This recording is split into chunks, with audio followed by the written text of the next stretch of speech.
Welcome back, Part 8, Resident Evil 5. We got ourselves a slightly on-rails mission with a boss battle at the end of it. It's kind of exciting. Definitely take a rifle, though, because you're going to be doing some sniping. A lot of sniping. You're about to find out. Look at these goons. There we go. Yeah.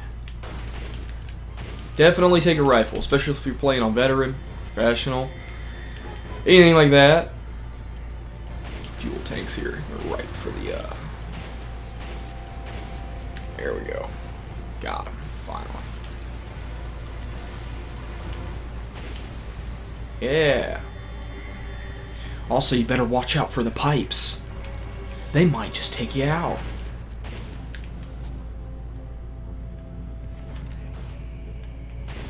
So yeah, aim for the giant red pipes. There's guys on boats here.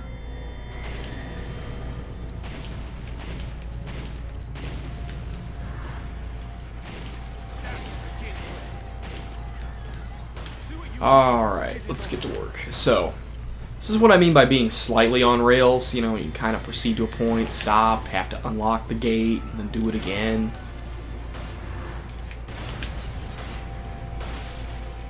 Yeah, good job, Sheva.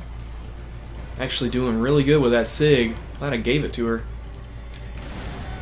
Yeah, here we go.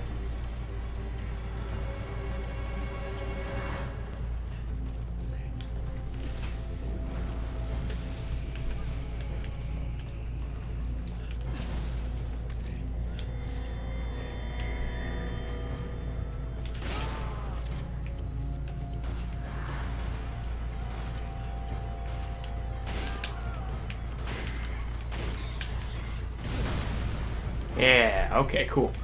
More guys with dynamite just running around this oil field, refinery. I don't even really know what you would call this. So, but we'll make our way back to the boat. Never get out of the boat. It's a lesson everybody can learn, is to never get out of the boat. Not very many treasures on this map either, in terms of like just gems. I mean, you're going to get your random gold, of course, but well, gems are a bit of a different story.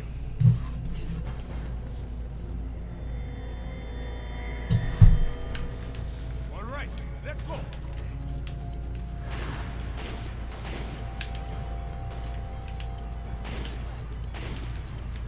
Get down.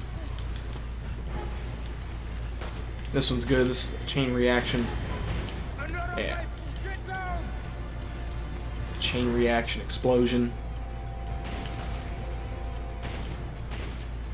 Kind of reminds me of the sequence in 4 where Ashley is driving that giant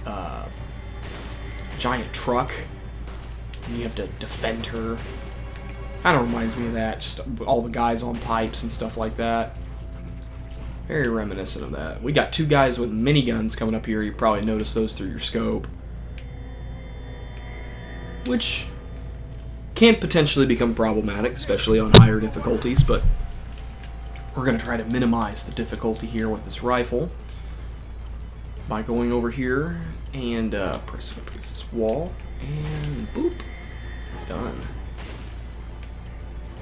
And we just have to worry about that guy, and he's down. So now keep in mind, other guys can go and take over those gun emplacements, unlike Resident Evil 4 where there will always be one that's particularly fixed to a position. These guys have no problem being like, oh, my friend just died, I'm going to jump on the cannon and take over for him. So, a little bit of an improvement gameplay-wise.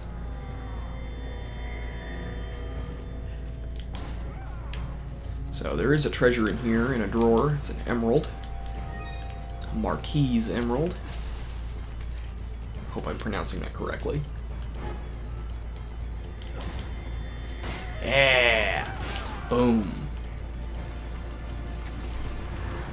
Some of the shotguns in this game are super satisfying. The M3 is definitely one of those shotguns. There's another one I haven't unlocked yet on the PS4 version, but I don't know, maybe closer to the end of the playthrough I'll unlock it and use it for a bit. My only problem is it won't be quite upgraded to the point where I want it to be, nor will I have infinite ammo. So, alright.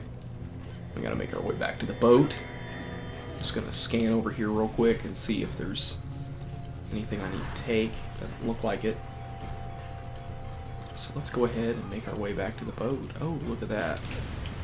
Enemies, plus those flying creatures. Ah, yeah, okay, I was kind of expecting that. Need to kind of move out of this area a bit. You know what, it's probably better if we just get back to the boat and take off. It might just be easier to do that.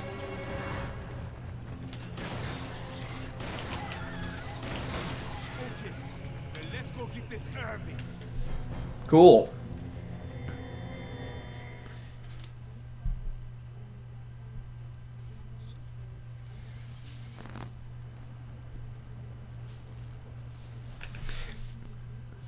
You make your way to Irving's boat. Irving injects himself with the virus and turns himself into a giant monster. I have a rocket launcher though, so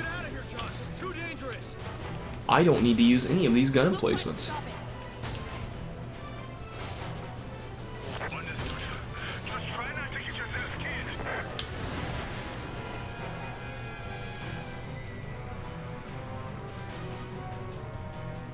I wonder where he's going to come from. Oh wow, he's already at the back.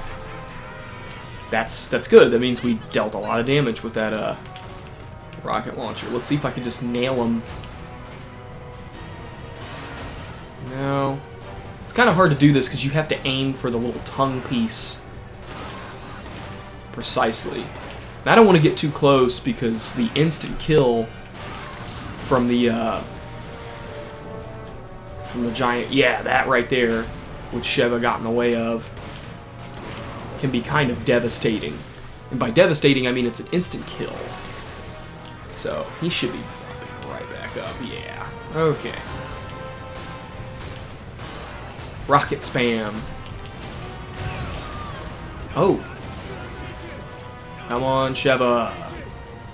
Thank you.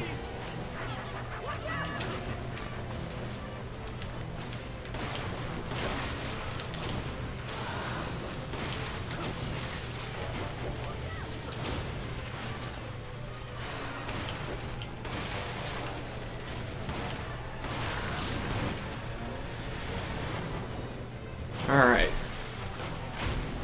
God, Sheva, you're the worst.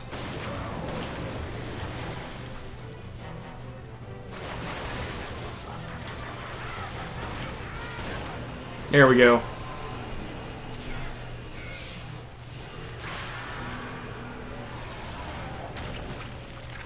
Just a giant tongue tumor thing. It's really nasty. I mean, look at that. That is just... You have to ask yourself, when he wanted to stop Chris and Sheva and he injected himself with the virus, what was the end game here? Okay, so I kill them. How do I change back to a person? You know, you just... There's no going back. It's not a very good plan. So, and he always talks like, wow, you twos. Use twos. And it's an annoying voice. Skip that. Get to the end of that chapter. The end of that On Rails chapter. I think we're making our way into chapter 4 now. Don't quote me on that, but I think we're getting there. This is where the game definitely shifts tonally. There's a little period here where we're in these ruins fighting those tribals, and it's just, how did we go from this little African village that was infected to an underground society of tribals that are able to use focused light as lasers in order to kill you? You know, it just gets really, really weird. And then again, RE4 had you going from typical Spanish villagers to, we are now in a castle with a bunch of ancient monks that have very, very draconian death traps. The Spanish Inquisition was real. Yeah, so that's the end of Chapter 3.3. Thanks a lot for watching, guys.